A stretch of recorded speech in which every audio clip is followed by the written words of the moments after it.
کیا تو میئر کراچی کے جشن منانے کی جھلکیاں تھیں، دوسرا اوپن کیا تو کمشنر کراچی موج مستی میں تھا، کبھی میئر کراچی ہے تو کبھی کمشنر کراچی، اور تو اور ٹیچر۔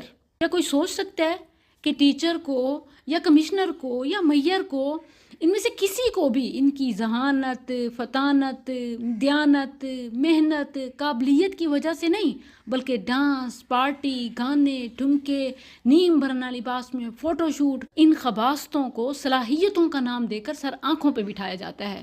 ماڈرن تعلیم کے نام پر میری بے حیائی فحاشی۔ پہلے تو یہ سب صرف شہروں کے اسکولوں کی حد تک تھا، اب موبائل اور میڈیا کے ذریعے سے آپ سوچیں کہ ایک سر چھپائے ہوئے، چادر اوڑھی ہوئی ہماری معصوم بچیاں میل ٹیچرز کے ساتھ ڈانس کرتی، ہاتھوں میں ہاتھ ڈالتی، قدم سے قدم ملاتی نظر آتی ہیں۔ نعرے، مستی، شہوت پرستی، کیا اس کو تعلیم کہتے ہیں؟ ماڈرن ایجوکیشن کے نام پر تعلیم کا گلا گھونٹ دیا۔ کھیل